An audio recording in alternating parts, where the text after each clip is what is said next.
Assalamualaikum warahmatullahi wabarakatuh. Selamat siang semua. Hari ini saya akan mempresentasikan topik yang sangat relevan dengan kondisi dunia saat ini, yaitu geopolitik. Geopolitik bukan hanya soal peta dan negara besar, tapi juga soal bagaimana kekuatan, sumber daya, dan kepentingan saling tarik-menarik. Faktanya, lebih dari 62% konflik modern ini punya akar geopolitik. Maka memahami ini sangat penting untuk kita sebagai generasi muda yang akan jadi bagian dari masa depan dunia. Apa itu geopolitik? Geopolitik adalah interaksi antara geografi, kekuasaan, dan politik dalam konteks global. Pertama, geografi, posisi suatu negara.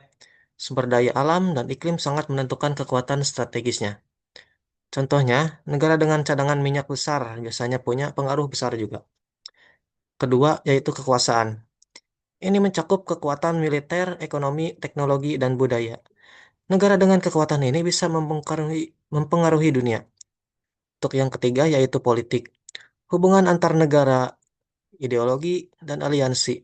Contoh pentingnya itu Selat Malaka dan terusan Suez, dua jalur vital dengan mengangkut lebih dari 50% perdagangan dunia. Jadi geopolitik benar-benar menentukan arahnya dunia.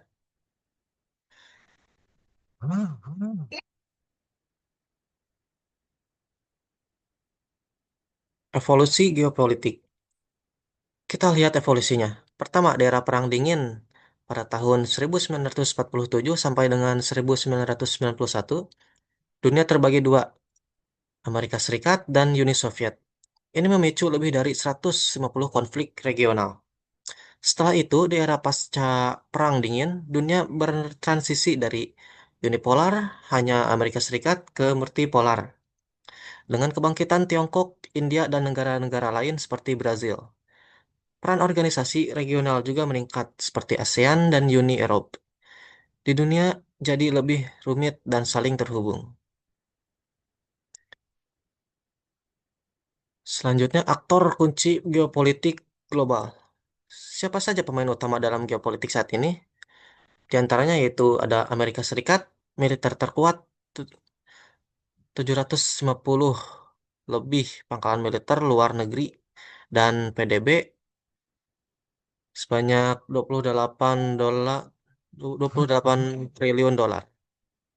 Tiongkok punya program Belt and Road Initiative yang menjangkau lebih dari 150 negara dengan ekonomi sebesar 18,55 triliun dolar. Selanjutnya, Rusia main kunci di sektor energi dan militer regional. Uni Eropa, meskipun bukan satu negara, tapi pengaruh ekonomi dan regulasi global. ASEAN termasuk Indonesia punya peran sentral di kawasan Indo-Pasifik dengan kekuatan ekonomi kolektif. Mereka semua saling berinteraksi dalam dinamika yang terus berubah. Selanjutnya, tantangan geopolitik kontemporer. Dunia saat ini menghadapi banyak tantangan geopolitik. Pertama, rivalitas Amerika Serikat dengan Tiongkok.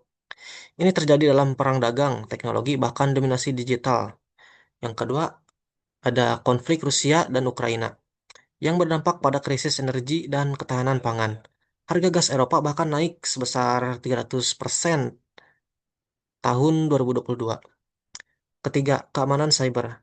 Pada tahun 2023, serangan cyber naik 40%, menargetkan infrastruktur vital. Dan terakhir, perubahan iklim.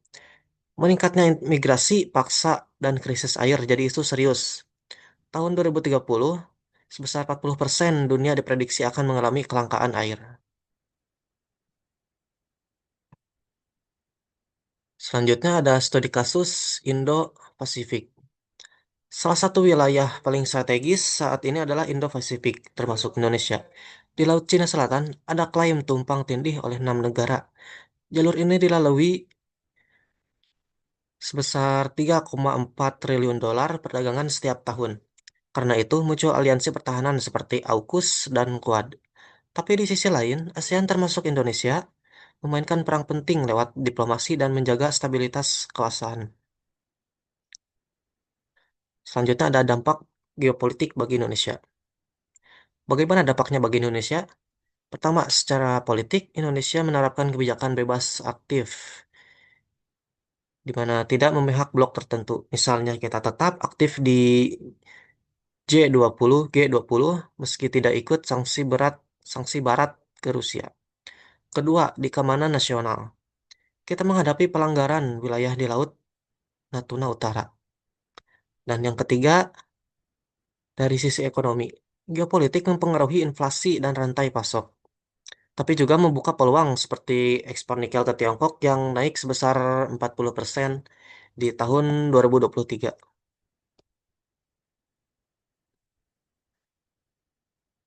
Jadi kesimpulannya, dunia geopolitik akan terus berkembang dan makin kompleks karena faktor teknologi dan krisis iklim. Indonesia punya peran penting seperti jadi ketua ASEAN 2023 dan presidensi G20 2022.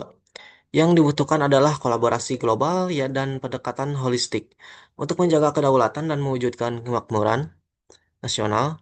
Mari kita tidak hanya jadi penonton, tapi ikut membentuk masa depan dunia yang lebih adil dan stabil.